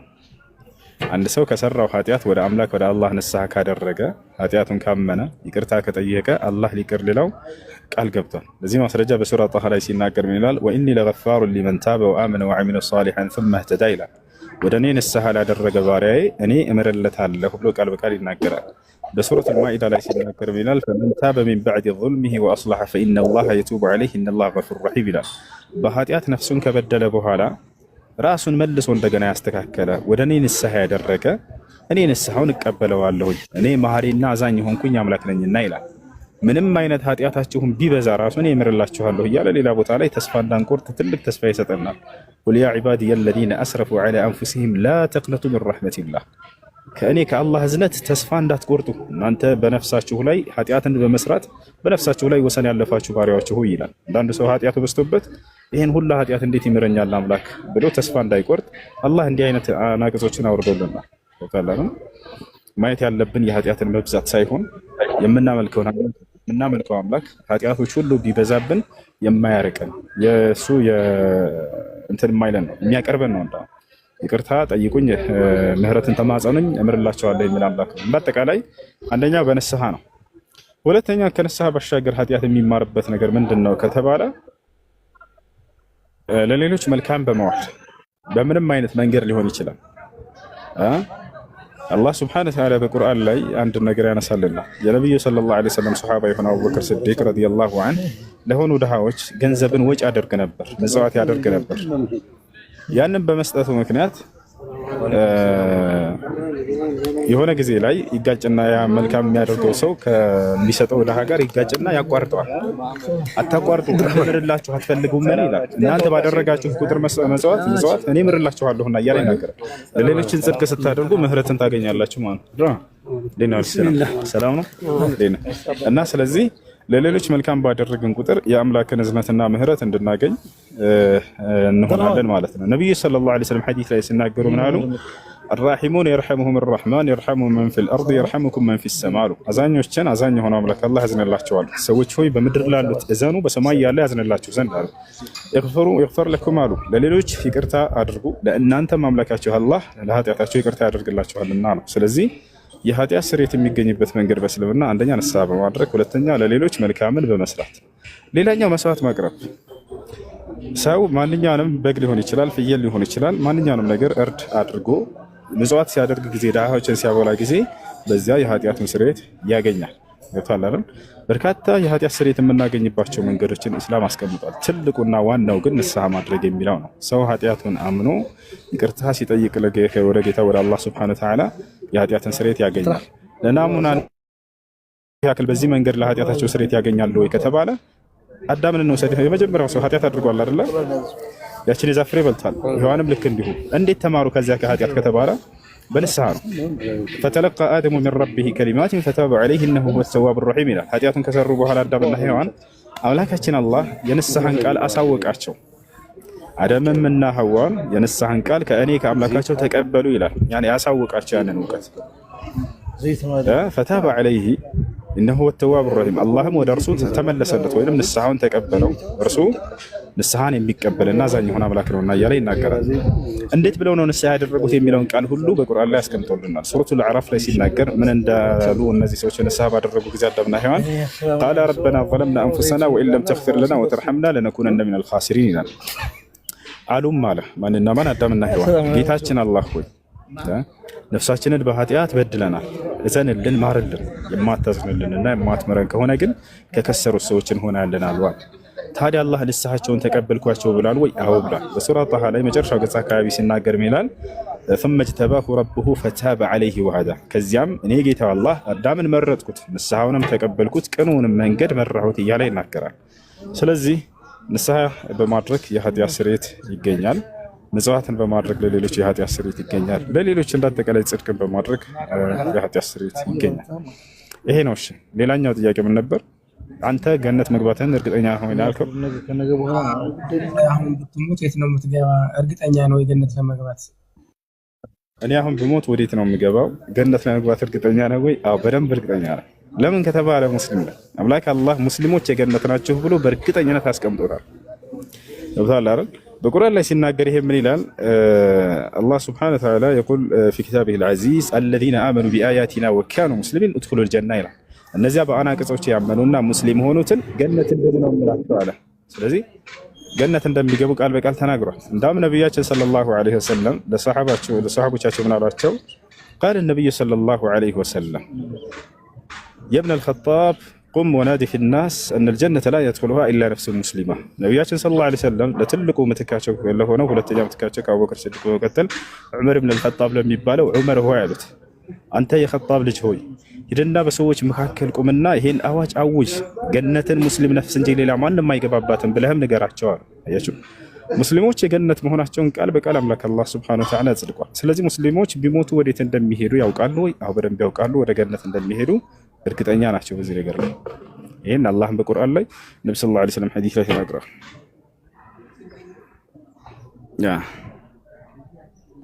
እሺ አመሰግናለሁ። ሁሉም ሙስሊም ገነት ይገባል ነው ያልከኝ። በእስልምና ድነት ይነጠቅ ወይስ አይነጠቅም? እና ደግሞ በአንተና ባላህ መካከል ኃጢአት ስትሰራ የሚገባ ምንም የለም። አንተና አላህ ብቻ ናችሁ የምትገናኙ ኃጢአታችሁንም የምትፈቱ ማለት ነው። አይዋ በእኛና በአላህ መካከል ማንም ሰው የለም። አላህ እንዳውም ይሄን ጉዳይ ያስተታል። የሚገርመው ሰዎች የንስሐ አባት እየተባለ ወደዛ እንደሚሄድ ይሄን አምላክ አላህ ምድር ላይ የሚሰራን ሁሉ ስራዎች ያውቃልና እያንዳንዶቹን ስህተቶች ያርሟቸዋል። ለነብዩ ሰለላሁ ዐለይሂ ወሰለም አላህ ምን ይላቸዋል መሰለህ በቁርአን ላይ? ማንም ሰው ወደ እኔ መመለስ ቢፈልግ ከኔ ጋር ብቻ አገናኘው ብሎ ዘግቶታል። በቃ ወኢዛ ሰአለከ ዒባዲ ዐኒ ፈኢኒ ቀሪብ ኡጂቡ ዳዕወተ ዳዒ ኢዛ ደዓን ፈልየስተጂቡ ሊ ወሊዩእሚኑ ቢ ለዐለሁም የርሹዱን አለ። ሙሐመድ ሆይ ባሪያዬ ስለ እኔ ከጠየቀህ እኔ ለእርሱ ቅርብ መሆኔን ንገረው አለ። በቃ አይ ወደ ሆኑ ሰዎች ጋር ሂዶ ለኃጢአቱን ተናዞ ምናምን ብሎ ሂሳብ የለም በኢስላም። በአንተና በአምላክህ መካከል ማንም ጣልቃ አይገባም። ስለ ኃጢአትህ ማንም መስማት የለበትም ሲጀመር። እንዳውም ኃጢአትን መናገር መናዘዝ ለሌሎች ሌላ ኃጢአት ነው። ገብቶሃል አይደል? አይፈቀድም። በአንተና በአምላክህ መካከል ኃጢአትህን ለእርሱ ብቻ ነው የምትናዘዘው፣ እርሱ ነው ምህረት የምትማጸነው። ያ ሂደህ የምትነግረው ለራሱ ኃጢአተኛ ነው። እንዴት ነው ለሱ ደግሞ ሌላ ኃጢአተኛ ሌላ ጻድቅ እፈልጋለሁ የሚል ነው? አይሆንም እንደሱ። ስለዚህ በአንተና በአምላክህ መካከል ማንም ጣልቃ አይገባም በኢስላም። ነቢያችን ሰለላሁ ዐለይሂ ወሰለም ኩሉ ኡመቲ ሙዓፋ ኢላ አልሙጃሂሩን አሉ። የኔ ኡማ የኔ ትውልድ ይቅር ይባላሉ በኃጢአታቸውን ያወጁ ሲቀሩ አሉ። ኃጢአት አይታወጅም።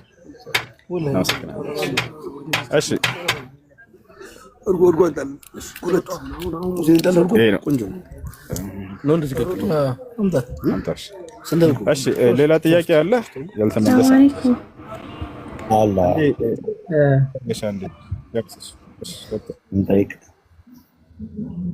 ይጨርስ የጀመረው ልጅ ጨርስና ትጠይቃላችሁ። ልጆች እሰማለሁ።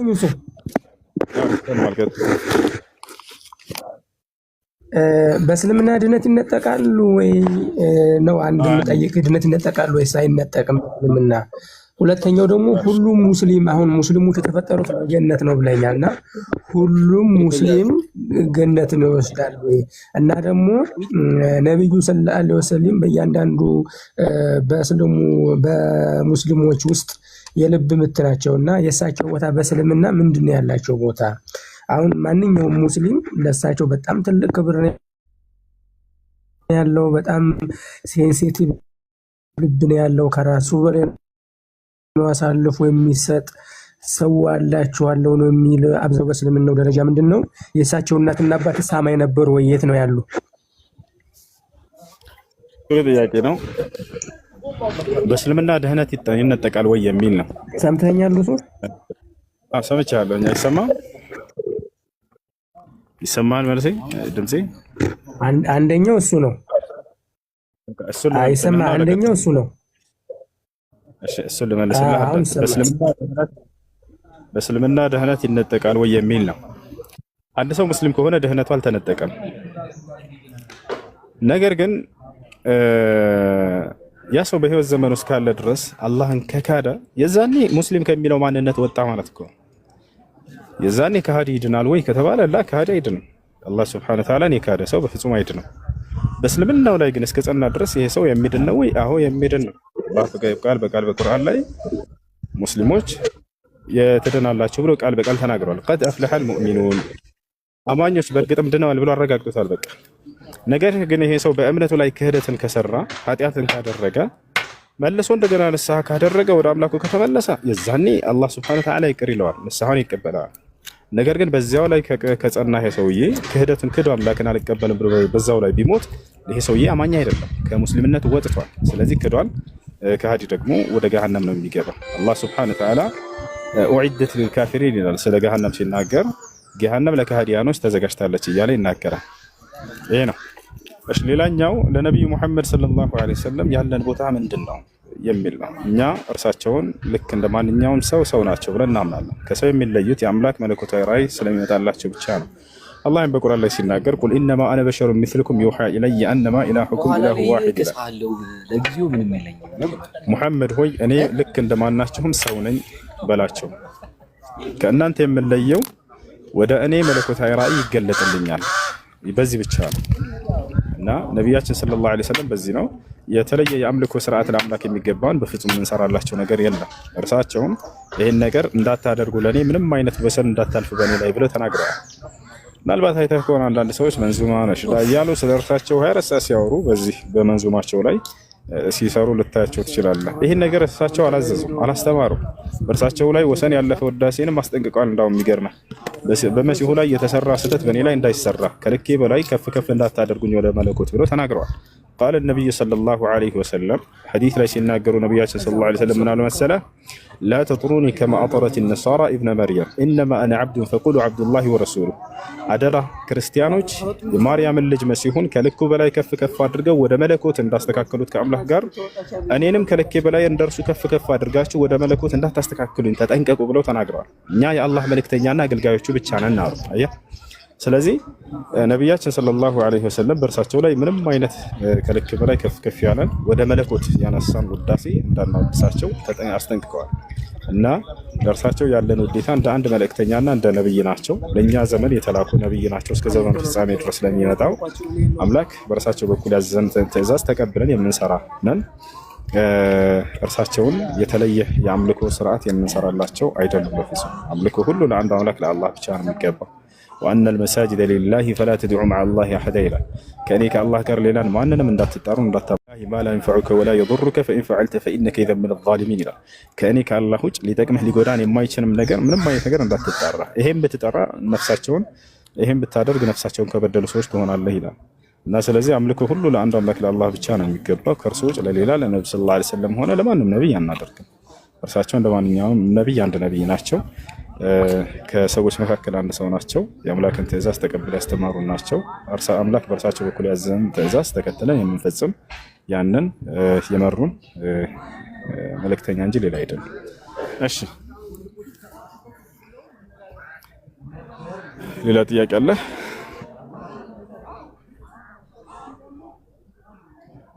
ሄሎ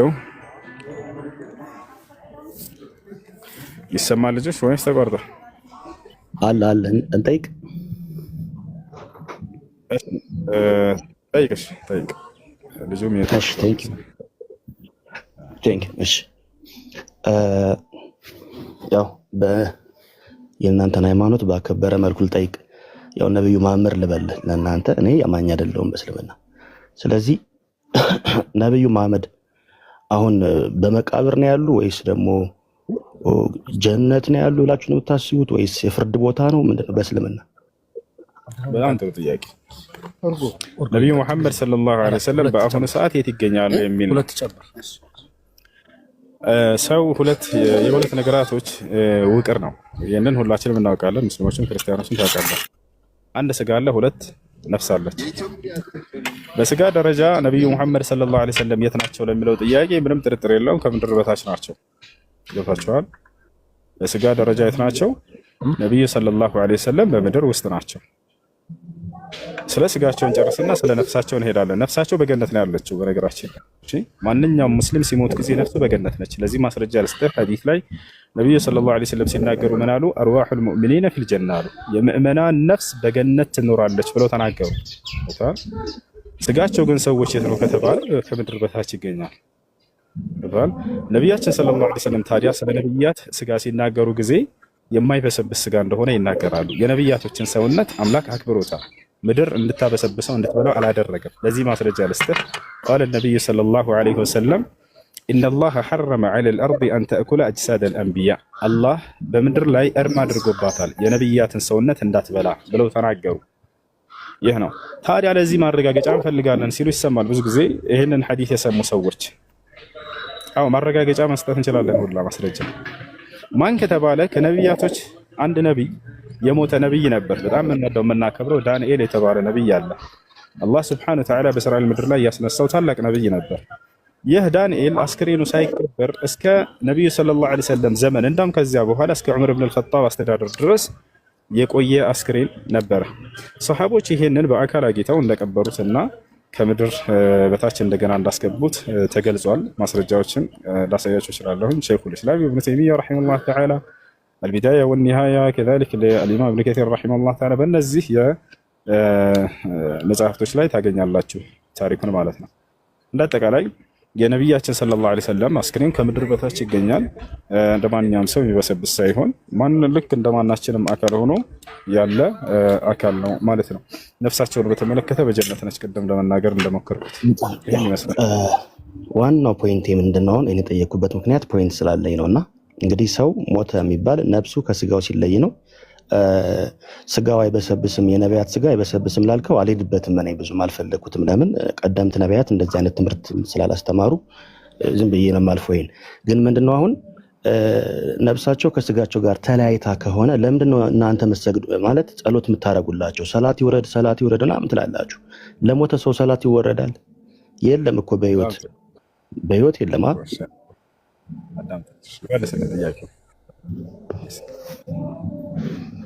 እሺ አንድ ሚያት አድርጉት። ነቢያችን ሰለላሁ ዐለይሂ ወሰለም ስጋቸውና ነፍሳቸው ተለያይቷል። ነገር ግን የሚገርማችሁ የእርሳቸውን ነፍስ ወደ ስጋቸው አላህ ሱብሓነሁ ወተዓላ ይመልሰዋል። መቼ? አሁን ልጁ በጠየቀበት ጊዜ ማለት ነው። ምንድነው እሱም ሰላት በምናወርድ ጊዜ በእርሳቸው ላይ ነፍሳቸውን ወደ ስጋቸው ወዳ ይመልሰዋል። በእኛ በእርሳቸው ላይ የምናቀርበውንም ሰላምታ ይመልሳሉ። ማስረጃ ስለዚህ እኛ ለማስረጃ እናወራም። ቃለ ነቢይ ሰለላሁ ዐለይሂ ወሰለም ማ ሚንኩም ሚን አሐድን ዩሰሊ ወዩሰሊሙ ዐለየ ኢላ ወየሩድ አላሁ ዐለየ ሩሒ ሐታ አሩደ ዐለይህ። ከእናንተ አንዳችሁም በእኔ ላይ ሰላምታንና ውዳሴን ሰላትን አያወርድም፣ አላህ በዚያ ቅጽበት ነፍሴን ወደ ስጋ መልሶልኝ እኔ የእናንተን ሰላምታ መልስላችሁ ብለው ተናግረዋል። ያ ወደ አይመለሳል ነፍሳቸው። ቀጣይ ጥያቄ። ኦኬ እንደዚህ አይነት ትምህርት ግን ነቢያት ያውቃሉ ማለት እኔ ታምንት ነቢያት ያውቁታል ወይስ ቀደምት ነቢያት በእስልምና ካሉ ከናንተ ቀደምት ነቢያት እንደዚህ ነፍስ ከሰማይ ትወርዳለች ትወጣለች ወደ በድኑ ትገባለች ምናምን እንደዚህ አይነት ትምህርት ቀደምት ነቢያት ያውቃሉ? የነቢያቶች ትምህርት ሲባል ጊዜ መሰረታዊ የሆኑ ትምህርቶቻቸው ናቸው የሚገለጹት። ይታላል አንደኛ እሱ ነው መሰረታዊ ትምህርቶቻቸው። ነቢያቶቻችን የሁላቸውም ተገልጿል። አብርሃም ምን አስተማረ? መሲሁ ምን አስተማረ? ልክ እንዲሁ ሙሴ ምን አስተማረ? ኤልያስ ምን አስተማረ? ዘካርያስ ምን አስተማረ? ዮሐንስ ምን አስተማረ? እንዳለ ሁሉ እነዚህ ነቢያቶች ትምህርቶቻቸው መሰረታዊ ትምህርቶቻቸው ተቀምጠዋል። ለእርሶም ምንድነው መሰረታዊ ትምህርት ከተባለ የእስልምና መሰረቶችና ትእዛዛቶች። እስልምና ስንት መሰረቶች አሉት? 5 ትእዛዛቶች አሉ። ነቢያችን ሰለላሁ ዐለይሂ ወሰለም ሲናገሩ ቡኒየል ኢስላም ዐላ 5 ሸሃደተ ላ ኢላሃ ኢለላህ ወአነ ሙሐመደን ረሱሉላህ ወኢቃመ ሰላህ ወኢታእ ዘካ ወሶም ረመዳን ወሐጅ በይተላሂል ሐራም መን ኢስተጣዐ ኢለይሂ ሰቢላ። ያ ነው የእስልምና መሰረቶች 5 ናቸው አሉ ነብዩ ሰለላሁ ዐለይሂ ወሰለም። አንደኛው ምንድነው? ከአንዱ አምላክ በስተቀር በእውነት የሚመለክ ሌላ አምላክ የለም ብላችሁ መመስከር ነው አሉ። አንደኛ ነው። ሁለተኛ ቤት አድርጉ ባካችሁ አድሚኖች ናቸው። ሁለተኛው ምንድነው? በዘመኑ የተላከውን ነብይ እንደ ነብይ መቀበል የሚለው ነው። ከእርሱ ጋር የተያያዘ ነው ከአንዱ ጋር። ሁለተኛው ለአንድና ብቸኛ ለሆነው አምላክ መስገድ የሚለው ነው ሶላት። ሶስተኛ ከገንዘቦቻቸው ዘካን ወይንም ምጽዋትን መስጠት የሚለው ነው። አራተኛ ጾም መጾም የሚለው ነው። አምስተኛ ወደ መካ በመሄድ ሐጅ ማድረግ የሚለው ነው። አምላክ አላህ ሱብሓነሁ ወተዓላ ታዲያ በቁርአን ላይ የጠቀሰው የነብያቶች ትምህርት እነዚህን አምስቶችን ይፈጽሙ እንደነበር ነብያቶች በእኛ መንገድ ላይ እንዳሉ ዛሬ በምንሰራ አምስቱን ትእዛዛት እንደሚሰሩ በቁርአን ላይ ሙሉ ማስረጃ ሰጣለሁ። እሺ ሌሎችስ ነገራቶችን ቦታቸው አለ አይደል? ሌሎች ነገራቶችንስ እያንዳንዱን እየመጣ ይሄ ነብይ ወደዚህ ሂዶ እንትን ብሎ ነበር ሌላ ነብይ እንዲህ ያደረጋለ እየተባለ መገለጽ አለበት? ላ መሰረታዊ ነገር ነው መጠቀስ ያለበት። መሰረታዊ ነገራቶች እነዚህ ይጠቀሳሉ። በእነዚህ ላይ ነብያቶች ሁሉ አንድ ናቸው። የሁሉንም ማስረጃ ቀርበልሃለሁ። መሲሁን ብንወስድ ለምሳሌ ዛሬ የምንፈጽመውን አምስቱንም የእስልምና ትእዛዝ ይፈጽም ነበር። ማስረጃ የመጀመሪያው ትእዛዝ ምንድነው ብለናል? አንድና ብቸኛ የሆነውን አምላክ አምልኮ የሚለው ትምህርት ነው። መሲሁ ይሄንን አስተምሯል ወይ? አዎ። وقال المسيح يا بني اسرائيل اعبدوا الله ربي وربكم ክርስቶስም አለ ይላል ሱረቱል ማኢዳ ላይ እናንተ የእስራኤል ልጆች ሆይ የእኔንም የእናንተንም ጌታ የሆነውን አንዱን አምላክ አምልኩ ይላቸው ነበር። ጥያቄው ረስተዋል። ጥያቄው ረሳው ምናልባት ረሳው። ጥያቄ በደንብ እየመለስኩ ነው። ረሳሁት አይደለም ኢየሱስ አንዴ ጥያቄ ምን ረስተዋል?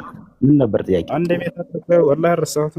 በደንብ እየመለስኩ ነው። አንዴ ያረጋጋ አስተሳሰኝና ሄድክ ከሆነ ምን ውስጥ ገባ ምን ውስጥ ምንም አልገባህም።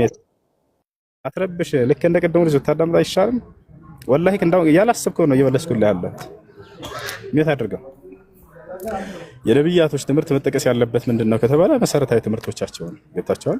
ይሄን መሰረታዊ ትምህርት ክርስቶስ ያስተማረውን ልክ ሲጀምር ማስቆም ጀመርክ። ላ መሲሁ ያስተማረውን በደንብ አጣንት እንጂ መሲሁ ሲያስተምር የመጀመሪያው ትምህርት ላይ ትወርዳለች፣ አስካሪን ትገባለች። እሱን አይደል ጠየቁ። ሌላ ውስጥ ምንም ማድረግ አይቻልም። መሲሁ በእኔ አሁን ባለሁበት በእስልምና መንገድ ላይ እንደነበር የነብያቶችን ትምህርት ስጠን እንጂ እያሉ ነው አይደለ? ጥቃቅኑን ሳይሆን መሰረታዊ ነው የምንሰጣቸው። ዛሬ የምንሰራውን የእስልምናን መንገድ ይፈጽም ነበር ወይ ሙስሊም ከነበሩ ተብሎ ነው እኮ የሚጠይቀው። ነገር ግን ለምሳሌ ሙሴ የሆነ የሰራውን ባህር ከፍሏል፣ ከዚያ በፊት የከፈለ ስጠኝ ካልሆነ ነብያቶች በዚህ መንገድ ላይ አያስኬድም። እንደዚህ የአንድን ነብይ ጥቃቅን ትምህርቶቹን እንደዚህ አንስቼ ፍሩዕ የሆኑ ቀንዘል የሆኖቹን አንስቼ ይሄን ሰርቷል ወይ አይባልም። የሚባለው ምንድነው ከተባለ መሰረታዊ የእስልምና ማዕዘናቶችና መሰረቶች አሉ። እነዚህን ይፈጽሙ ነበር ወይ ነብያቶች ተብሎ ነው የሚጠየቀው። አሁን በደንብ ይፈጽሙ ነበር ብዬ ልክ መግለጽ ሲጀምር ማስቆም ጀመረ። ለማወቅ ጠይቁ። ልክ እንደ ቀደሙልሽ ወርዳል። አሁን ወላሂ ለማወቅ ነበር ሲጠይቅ ነበር። ለማወቅ የሚጠይቅ ሰው በደንብ ያስታውቃል። እንደተቀላይ ነብያቶች እነዚህን የእስልምናን መሰረቶቻችንና ትእዛዛቶችን ሁላቸውንም አስተምረዋል። ይወታቸዋል። هاي ጥያቄ ያለ ቀጥል ይብራልሽ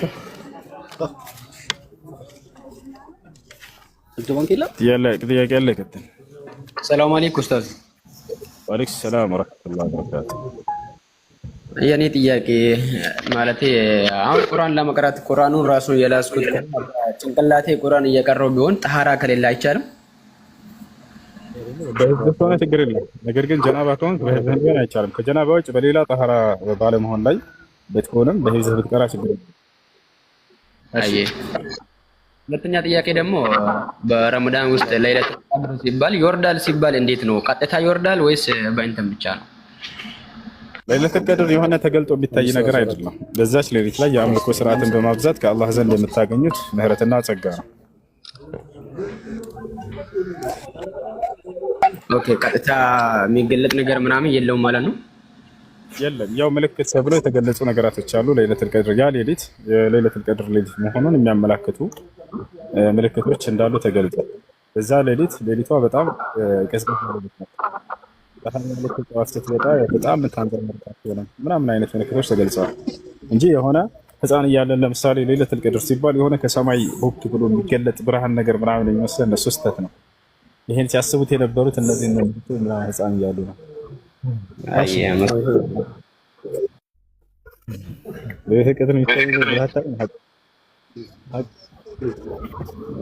ኡስታዝ ትንሽ የሆነ ቀን ጥያቄ ጠይቄክ በሌላ ቀን ሲሰማ ደግሞ በሌላ መልስ እየሰጠው ነበርና ቁርአን ለምሳሌ ሰላት ሲሰገድ ቢስሚላህ ብሎ ቢጀመር ችግር የለውም ብዬክ ችግር የለውም ብላኝ ነበር። ባለፈው ሲሰማ ደግሞ አይቻልም እያልክ ነበር።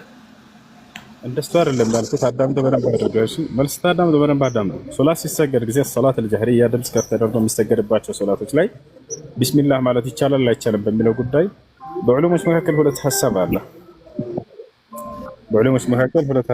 እሱ ምንድነው? ይቻላል የሚል ነው። ሌሎቹ ደግሞ አይቻልም የሚል ነው። እንደ ሻፊዒዎች ይቻላል የሚል አቋም አላቸው። እንደ አጠቃላይ ግን ወደ ሐዲስ ስንመጣ ጊዜ አነስ ብን ማሊክ የተባለው ታላቁ ሰሐባ ቡኻሪና ሙስሊም ላይ በተዘገበው ሐዲስ መሰረት ሲያስተላልፍ ምን አለ? ሰለይቱ ኸልፈ ረሱሊላህ ሰለላሁ ዐለይሂ ወሰለም ወአባ በክር ወዑመር ፈማ ካኑ የጅሀሩነ ቢስሚላሂ ረሕማኒ ረሒም ይላል። ከነቢዩ ሰለላሁ ዐለይሂ ወሰለምና ከአቡበክር ኋላ ሰግጃለሁኝ አንዳቸውም እንኳን ቢስሚላህ ረሕማን ረሒም የሚለውን በገሃድ ድምጻቸውን ከፍ ሲሉ ሰምቻቸው አላውቅም ብሎ ተናግሯል። በሌላ ቦታ ላይ አቡ ሁረይራ እንደሚቻል የተናገረበት አለ። እንዴት ነው ታዲያ ሁለቱን ማስማማት የምንችለው ከተባለ አብዛኛውን ጊዜያቸውን ነብያችን ሰለላሁ ዐለይሂ ወሰለም ቢስሚላህ ረሕማን ረሒም የሚለውን ድምጻቸውን ዝቅ አድርገው ይሉ ነበር፣ አልፎ አልፎ ደግሞ ከፍ ያደርጉ ነበር ቢባል ይሄ ችግር የለውም ነው። ለዘወትር ድምጽን ከፍ አድርጎ ማለቱ ግን هذا خلاف السنة لأن الحديث الذي ذكرناه آنفا من أنس بن مالك رضي الله عنه يخالف هذا القول. هاي فتيار كانت قلوتونا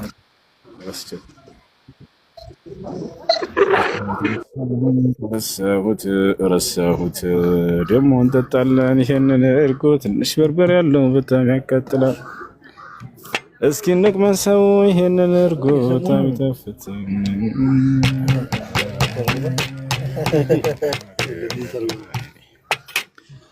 ወላሂ ሚዩት አላደረኩትም። ይሄን ሚዩት ሩሲን ነው ወሁመ ሰለ ዐላ ሙሐመድ እርጎ ቢስሚላህ ረሕማን ረሒም።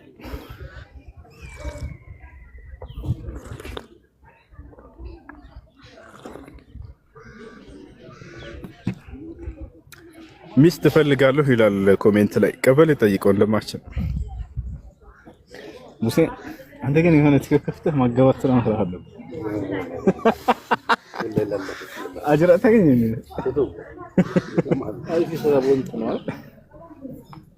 حلال ምናምን እንትን ብላ ሻሪያዎቹ ይፈልጉ ብለው حلال الزواج في بيت نور حسين ما عنده ተከፍቶ አደራችሁ ነው ሁሴን ወንድ ወደ ነው ቀንሽ ጥያቄ እሺ ጥያቄው ምንድን ነው?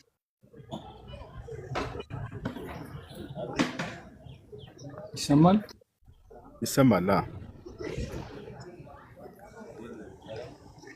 ውርስ ላይ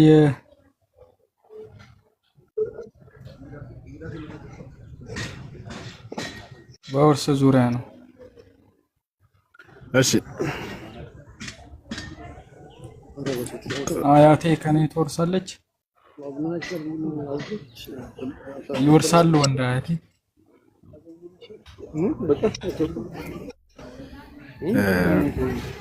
ጥላኑና በእንታይ ነው አይደል? የት ጋር ነው? አይሽ ያ ሰላም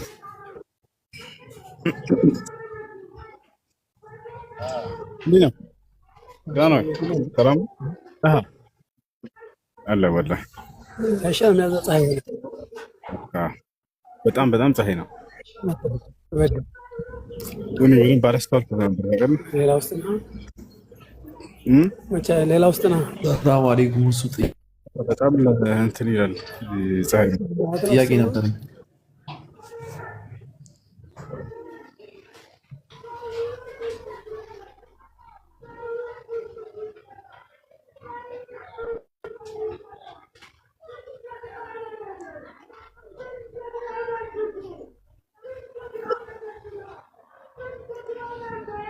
ጀስ ለምን ሜት አታደርጉም? ሜት አድርጉ እንጂ አዶናይ ቸላቸው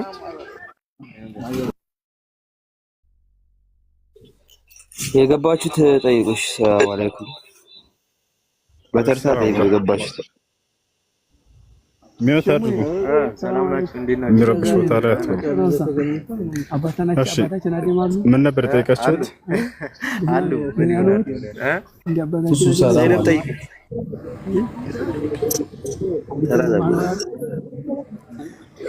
ጥያቄ ነበር። እሺ ከሰዎች ጋር ነኝ። በቃ አንድ ሰው ላስተናግዳቸውና ልውጣ። እሺ አያት ይወርሳል ወይ ነው ያለው? አያት እንደ አስሉ እንደ መሰረቱ አይወርስም። ነገር ግን አባት ከሌለ ይወርሳል። ይዛኔ አባት ከሌለ ይወርሳል። የሚወርሰው መጠን 1/6 አይ እሺ አንድ አሁን ልጠይቅ ያለሱ ካለ ክርስቲያን ካለ አስቀድማቸው ሌሎቻቸው ሌላ ጊዜ ዝምድና መቁረጥ እንዴት ነው? ዝምድና አሁን የሚተው ብዙ ሰው አለ ዝምድና ለመቁረጥ የሚፈልግ እና ይሄ እንዴት ይታያል? ዝምድናን መቁረጥ ከታላላቅ ወንጀሎች መካከል ነው። فهل عسيتم إن توليتم أن تفسدوا في الأرض وتقطعوا أرحامكم يا الله ይናገራል። ዝምድናን መቁረጥ ከቢራ من كبائر الذنوب ከታላላቅ ወንጀሎች መካከል አንድ ወንጀል ነው። لا تقاطعوا ولا تدابروا ولا تباغضوا وكونوا عباد الله إخوانا كما أمركم الله ብለው ነብዩ ሰለላሁ ዐለይሂ ወሰለም አዘዋል። አትቆራረጡ እያሉ አዘዋል። ዝምድናን መቀጠልን ነው እንዳውም ያዘዙን። ሐዲስ ላይ ነብያችን ሰለላሁ ዐለይሂ ወሰለም ሲናገሩ أيها الناس أفشوا السلام بينكم وأطعموا الطعام وصلوا الأرحام وصلوا بالليل والناس نيام تدخلوا جنة ربكم بسلام على ሰዎች ወይ ዝምድናችሁን ቀጥሉ የጌታችሁን ጀነት በሰላም ተገባታላችሁ ብለው ተናግረዋል። ስለዚህ ዝምድናን መቀጠልን ታዘናል። ዝምድናን መቁረጥ ተከልክለናል። ከታላላቅ ወንጀሎች መካከል ነው። ሰላም አለይኩም።